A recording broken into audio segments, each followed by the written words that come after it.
Guys night drive പോയി ഇഷ്ടമില്ലാത്ത ആരാ ഉള്ളത്. അപ്പോൾ എനിക്കും ഗൂഗിളിലും മഴയൊക്കെ ഇങ്ങനെ കണ്ടുകൊണ്ടിരുന്നപ്പോഴത്തേക്ക് ഒരു നൈറ്റ് ഡ്രൈവ് പോകണമെന്ന് തോന്നി. ഞങ്ങളൊരു 11:30 ആയപ്പോഴത്തേക്ക് വീട്ടിൽ നിന്ന് ഇറങ്ങി നേരെ ഞങ്ങൾ വിഴിഞ്ഞത്തോട്ടാണ് പോയത്. അവിടെ കാറ്റും മഴയൊക്കെ കണ്ട് കടലൊക്കെ നല്ല കയറി കിടക്കുമായിരുന്നു. അങ്ങനെ അവിടെ കാറ്റൊക്കെ കണ്ട് ഇങ്ങനെ കടപ്പുറത്ത് നിന്നപ്പോൾ എനിക്ക് ബ്രോക്കോയിൽ നിന്ന് ഒരു ബിരിയാണി കഴിക്കണം എന്ന് തോന്നി. ഒരുപാട് വട്ടം റീൽസിൽ കണ്ടിട്ടുണ്ടെങ്കിൽ ഞാൻ കഴിച്ചിട്ടില്ല.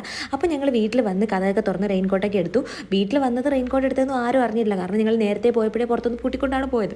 അപ്പോൾ ഞങ്ങൾ നേരത്തെ ബ്രോക്കോയിലെത്തി. ഞാൻ ബിരിയാണിയും ഗോകുൽ ചപ്പാത്തിയും ചിക്കൻ ഫ്രൈ ആണ്. അവിടുത്തെ ചിക്കൻ ഫ്രൈ ഒക്കെ ഞങ്ങൾ നേരത്തെ കഴിച്ചിട്ടുണ്ട്, അടിപൊളിയാണ്. അപ്പോൾ ഇപ്പോൾ ഞങ്ങൾ ബിരിയാണി ട്രൈ ചെയ്യാനാണ് ആക്ച്വലി വന്നത്. ഗൈസ്, നമ്മുടെ ശരണ്യ മെസ്സിൽ എന്നൊക്കെ ബിരിയാണി കഴിച്ചിട്ടുള്ളവർക്ക് അറിയായിരിക്കും കറക്റ്റ് ആ ഒരു തമിഴ്നാട് സ്റ്റൈലിൽ ഇത് എങ്ങനെയാണ് നമുക്ക് സലാഡൊക്കെ കിട്ടുന്നത്. ഒരുപാട് സലാഡ് കിട്ടും, പിന്നെ വേറൊരു കറി കിട്ടും കേട്ടോ. അതെനിക്കിഷ്ടമല്ല, അതുകൊണ്ട് ഞാൻ എടുത്തില്ല.